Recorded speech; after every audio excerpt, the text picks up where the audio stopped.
we can risk a nuclear war, can we risk this summer, man? Oh yeah, if we can risk a nuclear war, we can risk this summer. In court, the things that people are going to say tonight rarely get heard. The reasons people protest, the reason we're so passionate about ridding the world of nuclear weapons, don't get to be said, because the government, for example, in this case, the government had a motion in limine, a motion before the trial, to say that the defendants could not bring in any issues of international law, could not bring up the Nuremberg principles, or a defense of necessity. So in other words, they want to cut out most of the reasons that we were out there protesting and that others protest. So we wanted to say the things tonight that we couldn't say in the courtroom. Tomorrow, the government had planned to put us on trial for trespass, but at the last moment, at the last hour, we found out, and this is reason to celebrate, that the government is requesting a dismissal of all charges against us.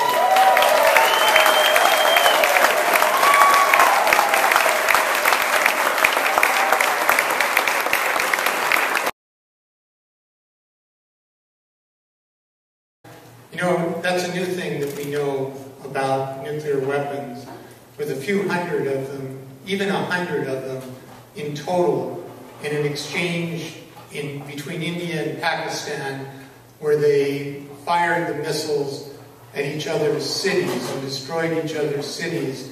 It would put enough soot into the upper stratosphere to reduce warming sunlight, to lower the temperatures on Earth to the lowest levels in 1,000 years, to shorten growing seasons, to cause crop failures, and to lead to hundreds of millions of deaths of innocent people resulting from nuclear famine.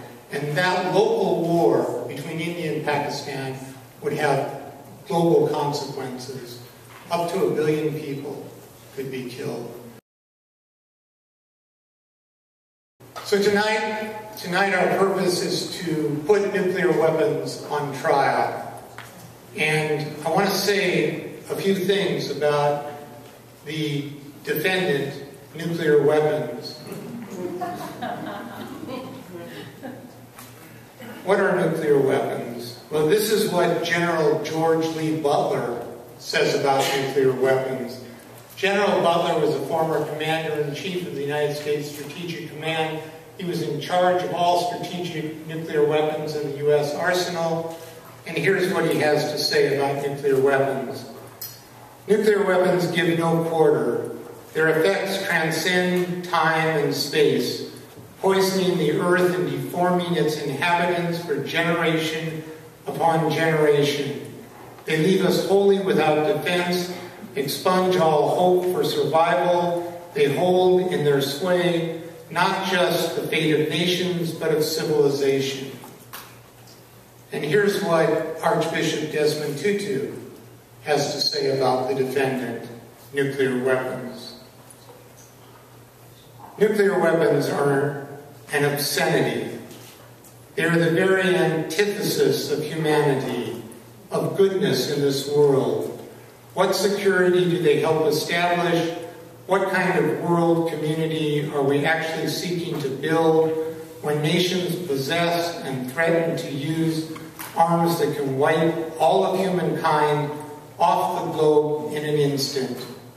So we're not only putting nuclear weapons on trial tonight, but we're putting on trial U.S. nuclear policy.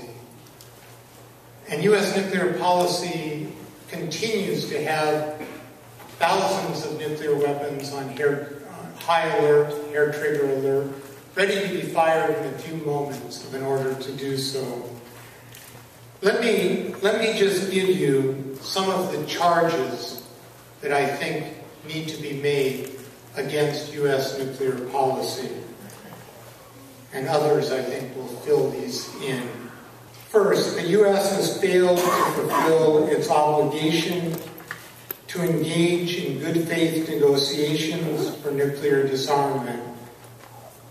Do all of you know that we have an obligation under Article 6 of the Nuclear Non-Proliferation Treaty to engage in negotiations in good faith for effective measures for nuclear disarmament? And the International Court of Justice says that must be complete nuclear disarmament in all its aspects. Well, we haven't done it. So that's charge one. Charge two, the U.S. has failed to fulfill its obligations to engage in good faith negotiations to achieve a cessation of the nuclear arms race at an early date. That's another part of Article 6 of the Non-Proliferation Treaty. The U.S.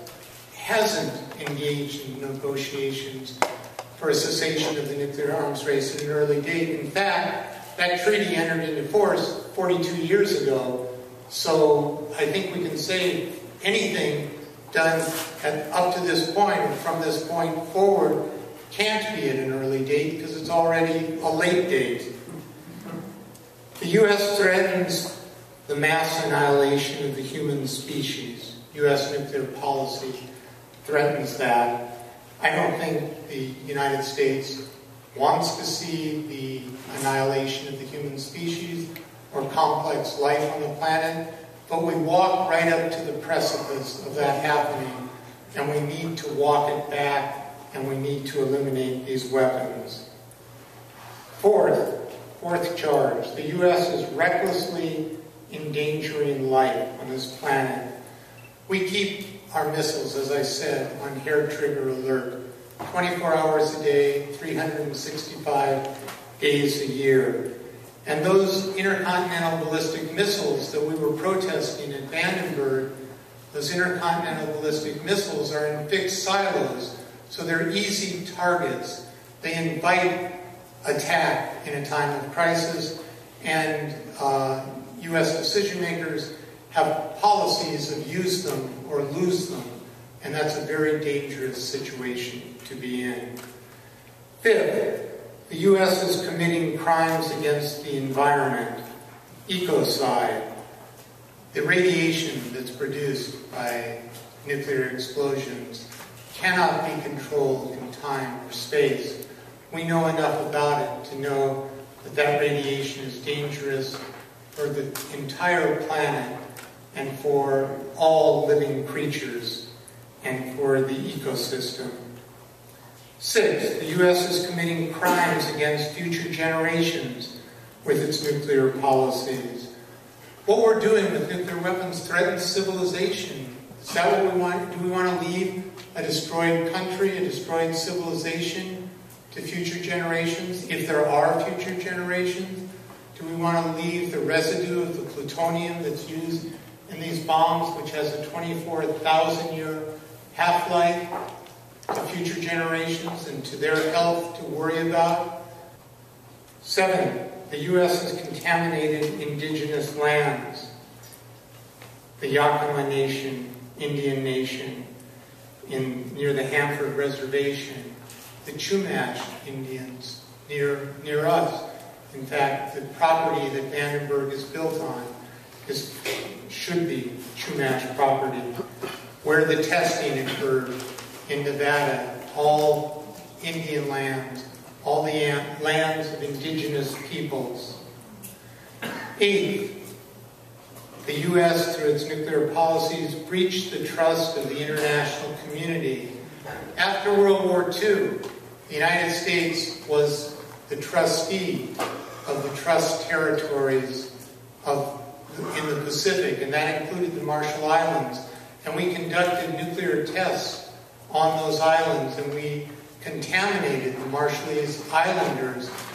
Ninth charge, the U.S. has conspicuously wasted public funds. Over the course of the nuclear age, the United States has spent more than $7.5 trillion on its nuclear weapons, delivery systems, and infrastructure. It is truly an obscene waste of money that could have gone to so many worthwhile endeavors. And the final charge I want to raise against nuclear weapons is that the U.S. has conspired to commit international crimes and cover them up by secrecy. And when I say international crimes, I mean the most serious international crimes, those that we held others accountable for at Nuremberg, crimes against peace, war crimes, and crimes against humanity. So there's a long list of what's illegal, immoral, and potentially catastrophic about U.S. nuclear policy. I've only touched the surface of that list with these 10 charges against U.S. nuclear weapons policy. We need a sustained effort among citizens of the United States to stand up, to speak out against these weapons and against a policy that is not only suicidal, not only genocidal, but omnicidal, with the potential to destroy everything. Everything.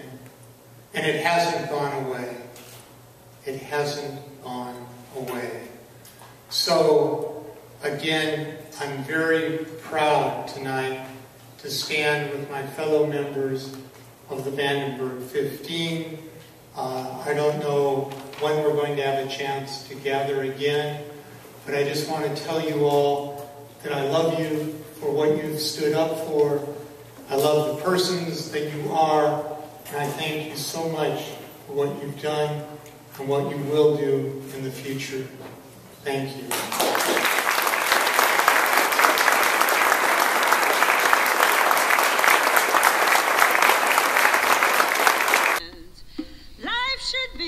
Celebration, not an all-out condemnation of the animals and human race. Genocide is not the answer for the problems that our governments face. If we can risk a nuclear war, can we risk disarmament? Oh yeah, if we can risk a nuclear war, we can risk disarmament.